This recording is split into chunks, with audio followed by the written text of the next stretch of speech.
My daughter-in-law sold my war medals for $5 at her yard sale. A Purple Heart, a Bronze Star, the things I carried home from Vietnam. She priced my honor like a used coffee maker. A stranger saw them, recognized what they were, and called a news station. By that evening, our family's private betrayal was a public story, and I was forced to remember what each piece of metal cost. I'm William Carter. I served with the 1st Cavalry in Vietnam from 1967 to 68. Those medals weren't just ribbons and metal. They were a blood promise, a story I've carried for 50 years in silence. So how does something sacred end up on a fold-out table between old lamps and mismatched dishes? This is what happens when the weight of history meets the carelessness of the present. After I came home in '69, I put the medals in a small cedar box. I didn't display them. For a long time, I didn't even look at them.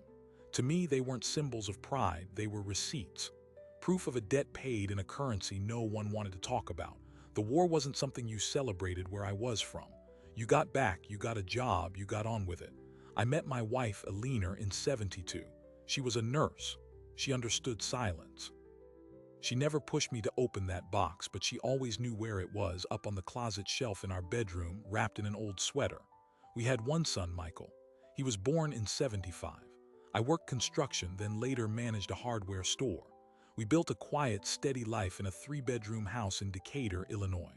Alina passed away 6 years ago. Cancer. It was a long, hard fight, and when it was over, the house felt like it had lost its gravity. Michael was grown by then, married to a woman named Lisa. They lived about 20 minutes away. Lisa was efficient. She had plans for everything, including it turned out for me. She decided the big house was too much for a man my age. She talked about stairs being a fall risk, about property taxes, about downsizing. She'd mention a nice senior community, always framed as concern. My son would just nod along. He'd become a man who sought the path of least resistance, and his wife's voice was the path. The first time I realized my things were being reassigned was about 2 years after Alina died. I came back from a fishing weekend with my old buddy, Ray, to find Lisa in my garage. She was going through boxes of my old tools, my father's woodworking set. She had them sorted into piles. "We're having a big clean-out, Bill," she said, without even a hello. "You don't need all this clutter. We can have a yard sale, make some space, maybe make a little money." I told her those tools weren't clutter. I told her to put everything back. She gave me a smile that didn't reach her eyes and said, "We'll talk about it later." But she didn't put it all back. A chisel set my dad gave me was missing. When I asked, she said it must have gotten misplaced. That was the first crack in the foundation. The pressure about the house never stopped. It was a constant, low-grade hum in the background of every visit. Then last spring it escalated. Michael lost his job. It was a corporate downsizing, nothing he could do, but it changed the math in their household. Lisa's salary from the dental office wasn't enough. They had a mortgage, 2 car payments. I offered to help with the bills directly. I wanted no part of their bank account, but I could write a check. Lisa refused. She said it was charity. What she wanted, she said, was a practical, long-term solution. She presented it to me over a very quiet dinner at their house. Michael poked at his food. Lisa laid out a spreadsheet. If I sold my house, the profit would be substantial. I could buy a small, manageable condo, and the leftover money could help them get back on their feet. It was an investment in family, she said, a way to secure everyone's future. I looked at my son. He wouldn't look back. I said I'd think about it. That was my mistake. Saying I'd think about it was, in Lisa's language, the beginning of a negotiation, not a refusal. A week later, a real estate agent I didn't call showed up at my door. Lisa had scheduled a walkthrough to get an idea of the market. I sent her away. I called Michael. He said Lisa was just trying to help, that I was being stubborn, that maybe I wasn't thinking clearly living alone in that big house. That hurt more than Lisa's spreadsheets. The Cold War in my own family had begun. They stopped inviting me for Sunday dinners. My calls to Michael went unanswered for days. Lisa would text me links to condominium listings. Then in early August, the campaign took its strangest turn. They started showing up, not to talk, but to help.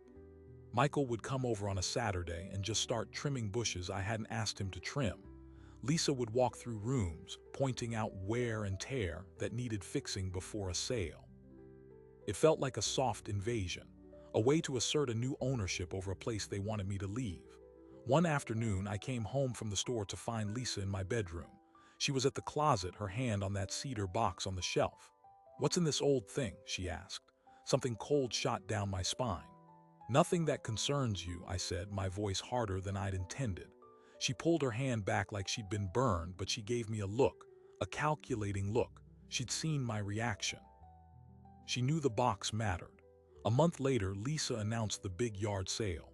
She said it was at their place to clear out their own garage, but she welcomed any contributions to make it worth everyone's while. She specifically asked if I had any old military stuff that might be collecting dust.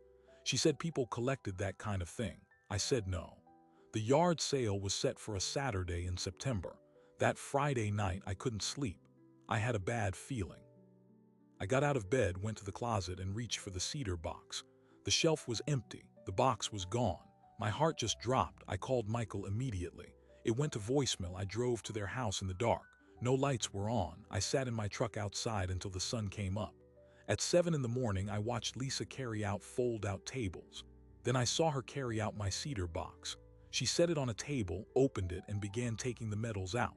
She laid them on a piece of felt. She didn't look at them. She didn't handle them with care. She was sorting inventory. Then she took a roll of price stickers from her pocket.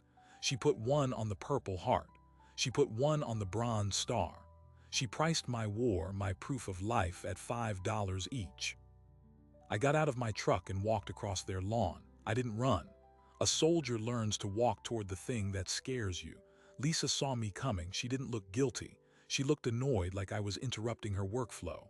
Michael was hauling out an old television. He froze when he saw my face. "Dad, what are you doing here so early?" I didn't answer him. I went straight to the table. I picked up the Purple Heart. The sticker said $5. I peeled it off slowly, the adhesive leaving a tiny ghost on the bronze.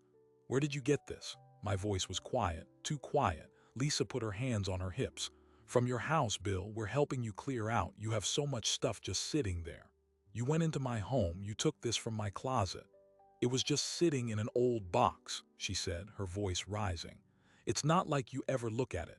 This is exactly the kind of hoarding mentality we've been talking about. Someone might appreciate these, their history."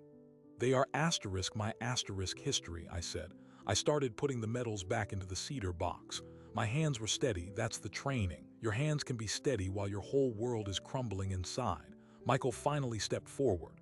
"Dad, just let's talk about this inside. You're making a scene." I looked at my son, my only child. "A scene? Michael, she stole my medals. The army gave me these. Your mother kept this box for me for 45 years. She didn't steal them," he mumbled, not meeting my eyes. "We're family. We're just trying to help you simplify." That word, simplify, it was their word for erase. I closed the box. I held it against my chest. "This is not yours to simplify. Do not ever set foot in my house again without my permission, either of you." I turned and walked back to my truck. I could feel their stares on my back. I drove home, the box on the passenger seat. I put it back on the shelf, but the space felt violated now. The certainty was gone. That was Saturday. On Monday, my doorbell rang. It was a man in his 40s wearing a jacket with a patch from the local VFW post. He introduced himself as David Porter. He was a history teacher and a military collector. He looked nervous. "Mr. Carter, I think I might have bought something that belongs to you." My heart went cold. "What did you buy?" he told me. He'd been at the yard sale early before I'd arrived. He'd seen the medals on the table. He knew instantly what they were. A Purple Heart and a Bronze Star with a V device for valor, both from the Vietnam era. He asked Lisa about them. She said they were her father-in-law's, that he was a veteran but didn't want them anymore, that he was downsizing. David said something felt off.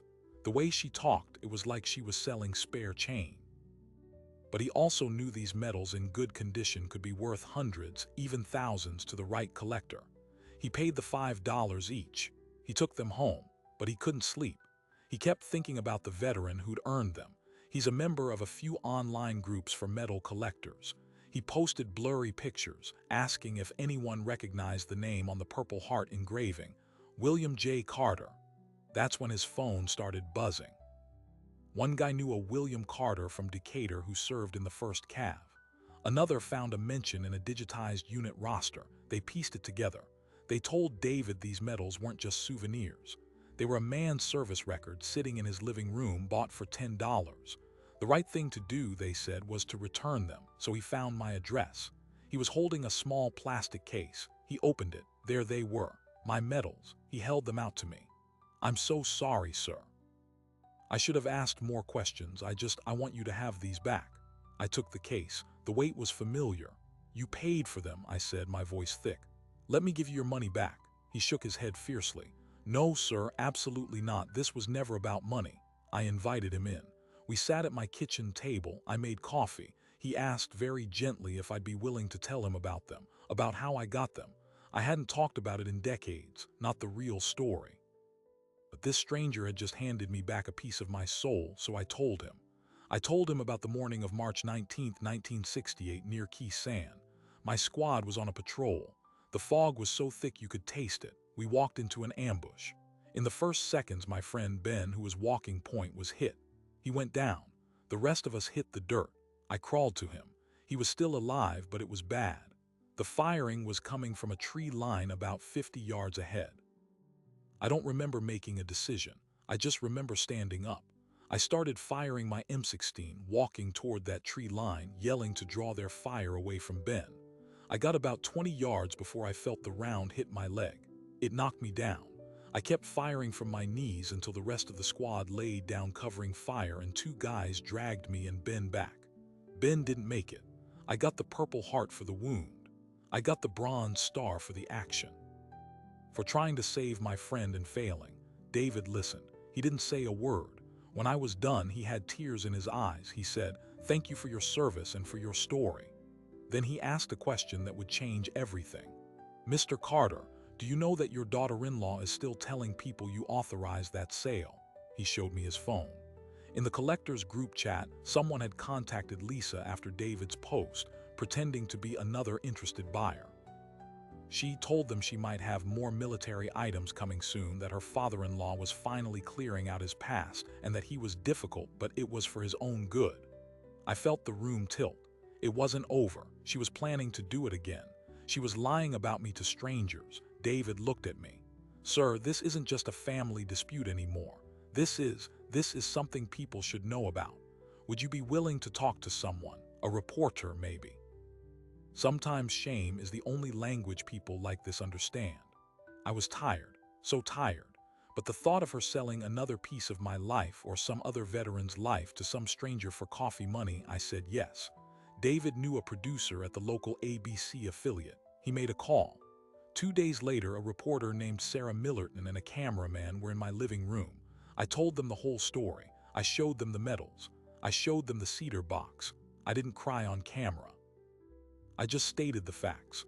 I said my son and daughter-in-law had taken my property without permission and sold my military honors for $5 apiece. I said I felt betrayed. The reporter asked if I had anything to say to them. I looked right into the lens. I said, "You can have my house, you can have my money, but you don't get to sell my honor. You don't get to put a price tag on what I lived through." They interviewed David, too. He showed them the price stickers he'd saved. He talked about the community of collectors who worked to return lost medals, and how this was the first time he'd ever taken them from a family to give asterisk back to a veteran. The story aired at 6 o'clock that night. It was a 3-minute segment. They called it Price of Honor. They used the footage of me, of the medals, and they blurred out David's face but used his voice. They tried to contact Michael and Lisa for comment. Lisa answered the door. The camera caught her eyes wide before she slammed it shut. They aired that clip too. The silence from their house was absolute. My phone, however, exploded. First it was friends. Then it was numbers I didn't recognize. Men identifying themselves as veterans from World War II, Korea, Vietnam, Iraq. They'd seen the story. They were furious for me. They offered support, anything I needed. Then the emails started. Then the messages on social media, which my neighbor helped me look at. The story wasn't just local anymore. It was picked up by a veteran's blog, then by a national news aggregator. The headline was brutal. Daughter-in-law sells Vietnam vet's Purple Heart for $5 at yard sale. By 10 o'clock that night, it was trending. And that's when the first news van from a national network showed up at the end of my street. The reporter from the national network stood on my porch. Her name was Chloe. She had a kind face but the eyes of someone who's seen every kind of human disaster. She asked if I was okay talking. I said I'd already said what I needed to say. She said, "They're saying something different now." And she handed me her phone. On the screen was a social media post from an account with Lisa's name. It was long. It called the news story a one-sided hit piece. It said I was a hoarder living in an unsafe and cluttered home. It said the yard sale was part of a family-approved plan to help me transition to assisted living, and that I had agreed to let go of old memorabilia but had gotten confused and emotional after the fact. It said my PTSD from Vietnam made me unreliable and paranoid. It said they were just trying to protect me. The post ended with, "We are heartbroken by the lies and the attacks. Please respect our privacy during this difficult time with our elderly father." I read it twice. The coldness of it, the precision. She was using my service, my trauma, as her excuse. She was telling the world I was a crazy old man who didn't know his own mind. Chloe was watching me. "Is any of that true, Mr. Carter?" I handed the phone back. "The only thing true in that post," I said, "is that I served in Vietnam. The rest is a cover story written by the person who stole from me." I invited her crew inside. I gave them the full tour, not a hoarder's house, a lived-in house, a clean house, a leaner's house. I showed them the organized garage, the empty spare bedrooms, the single cedar box on the closet shelf. I showed them the property tax receipts paid on time. I was calm, I was factual, I was dismantling her lie brick by brick. That interview aired the next morning. It included clips of Lisa's post on screen. The anchor's voice was grave. The family dispute over veterans' medals has now escalated into a war of words, with serious allegations about the veterans' mental state being called into question. The public reaction didn't just tilt in my favor, it became a tsunami.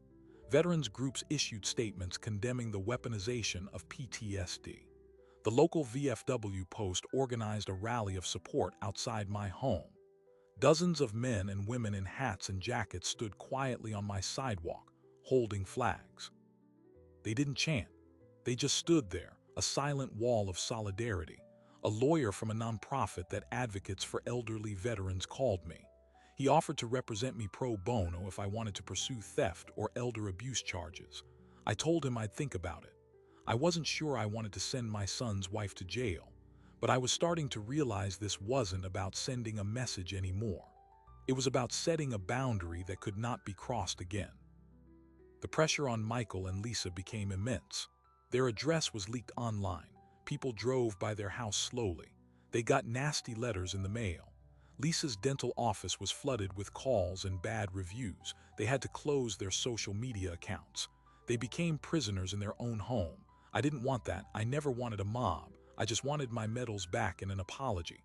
But the story had its own gravity now. Then on the fourth day, my doorbell rang again. It was Michael. Alone. He looked like he hadn't slept in a week. He'd lost weight. "Can I come in, Dad?" I let him in. He stood in the foyer, shifting his weight. He didn't look like my son. He looked like a scared boy. "I'm sorry," he said. It was a whisper. "I am so sorry," I nodded. "Sit down." We sat in the living room. The silence was heavy. He started talking. It all poured out. The pressure he'd been under for years. Lisa's constant anxiety about money, about status, about keeping up. Her parents were a financial sinkhole, always asking them for help. When he lost his job, it broke something in her. She became obsessed with fixing their finances. My house, my equity, was the biggest asset she could see. The medals, he said, she saw them as leverage.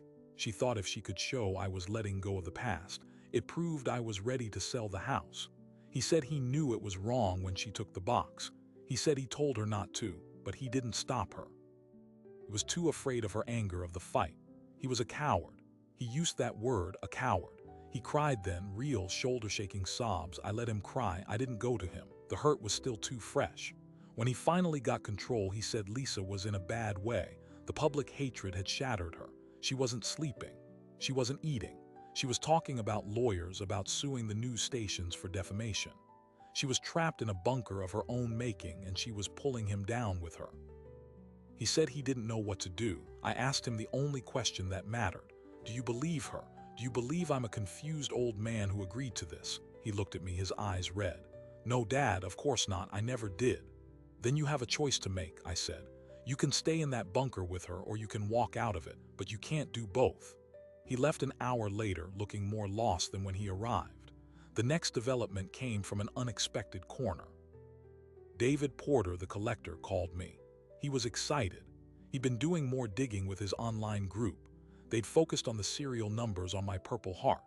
Through a contact at the National Personnel Records Center, they'd managed to pull my full award citation, the official document describing the action that earned the Bronze Star. It was a single, typed paragraph from 1968 that I had never seen. The Army had mailed it to my parents' house after I was discharged. My mother had put it in a drawer and never mentioned it. David emailed it to me. I printed it out. I held the paper. The language was dry military jargon, but there it was in official print, my name, my unit, the date, the words valor and gallantry. It was the Army's version of the story I'd told David. The validation, 55 years later, was a strange, cold comfort, but David had found something else. While searching for my records, his group had stumbled on a forum post from over a year ago. It was from a username that matched Lisa's email. She was in a group for people dealing with difficult elderly parents.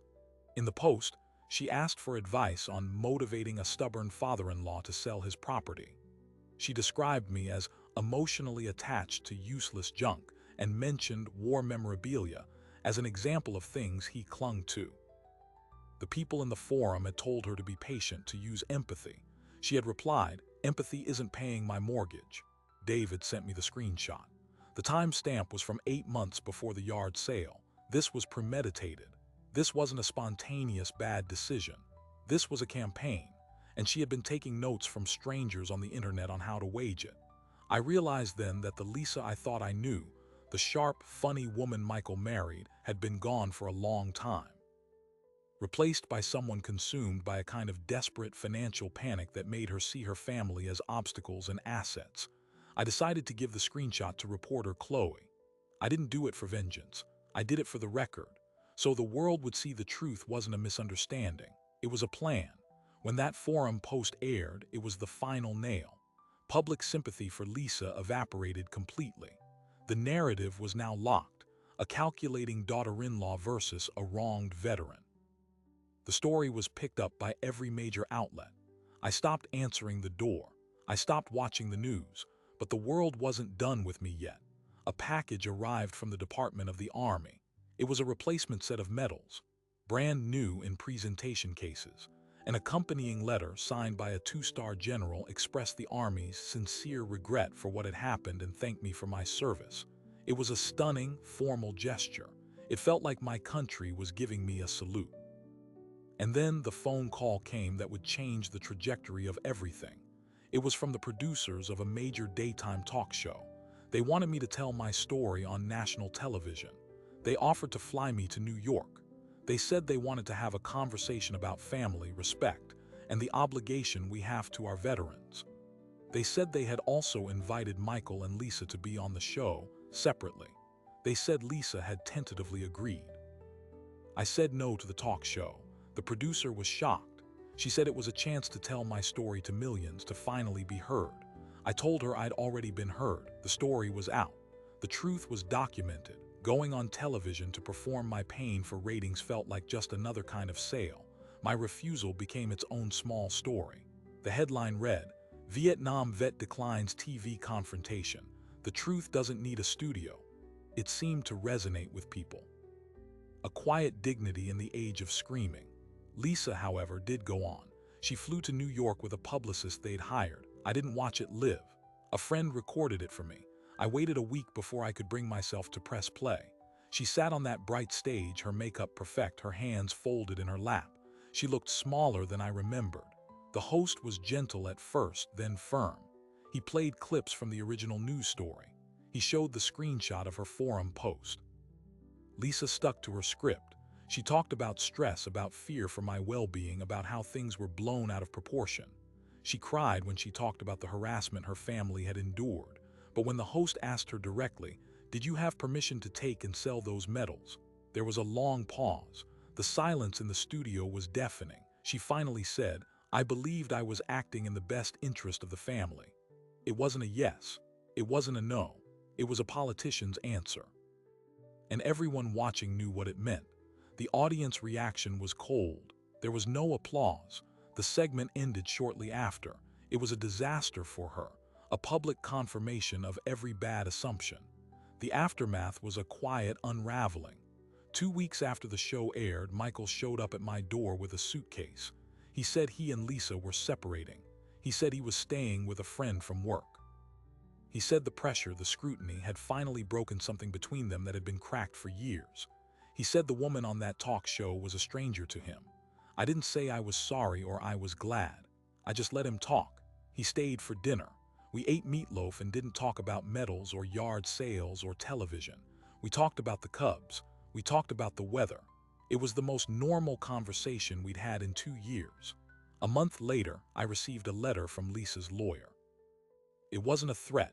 It was a proposed settlement. In it, Lisa agreed to a permanent restraining order, barring her from contacting me or coming to my property. In return, I would agree not to pursue any civil legal action against her for theft or emotional distress.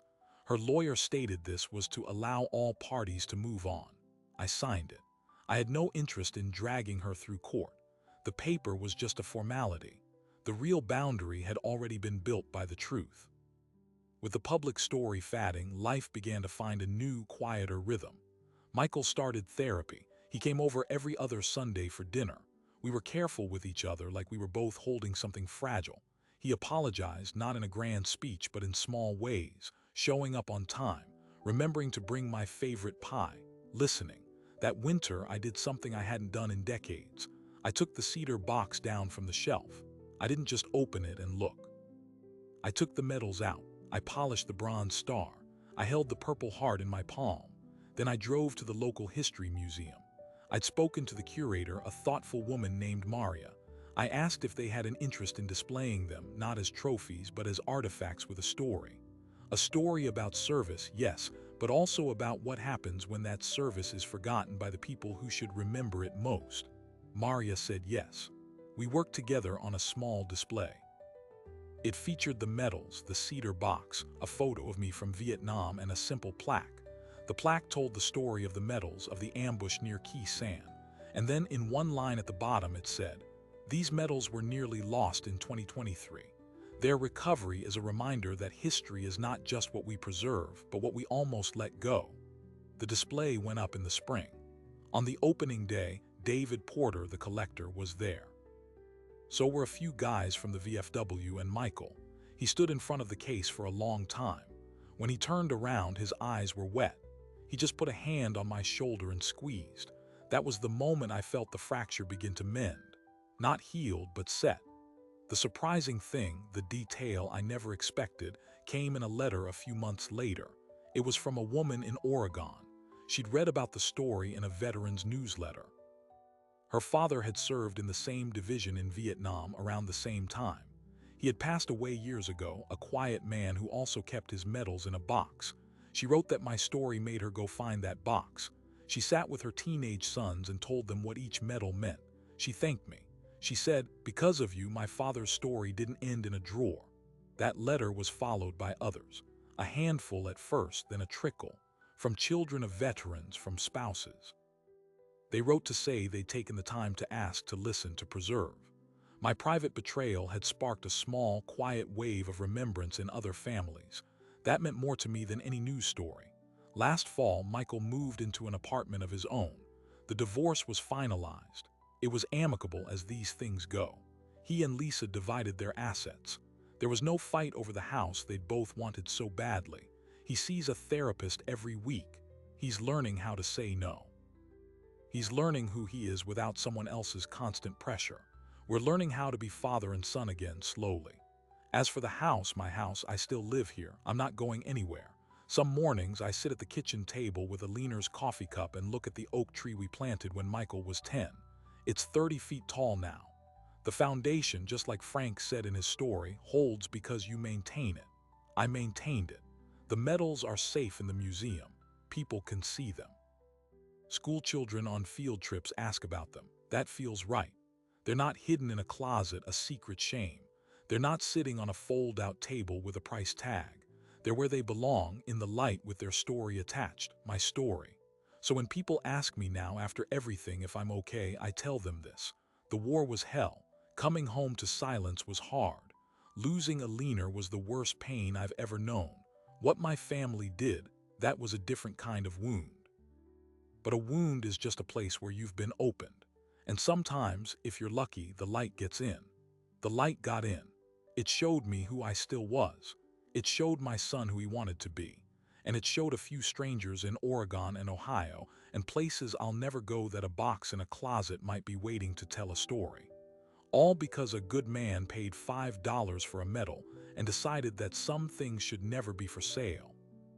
So what do we learn from a story like William Carter? On the surface, it's a family conflict gone viral, but dig deeper and it becomes a parable about value, not market value, soul value. In a world that prices everything, some things insist on being priceless. A medal is just metal and ribbon until you understand it's a shorthand for a life-altering moment, for fear and courage, for loss and survival. William's story forced a public conversation we don't often have.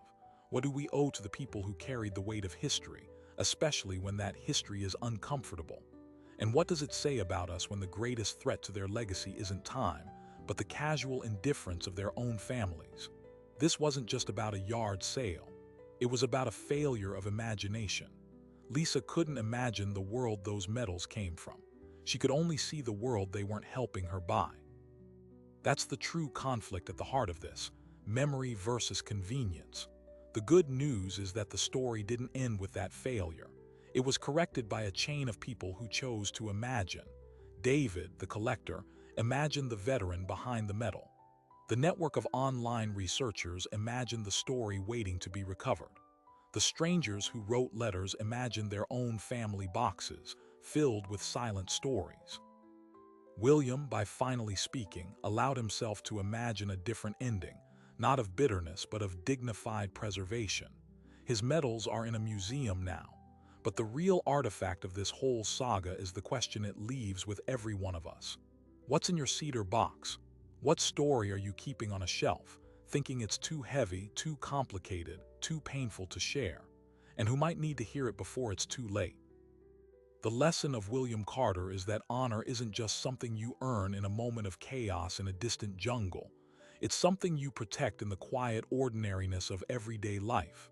It's saying, this matters, this happened, I was here, and no one gets to put a price on that. Thanks for listening. Stay curious.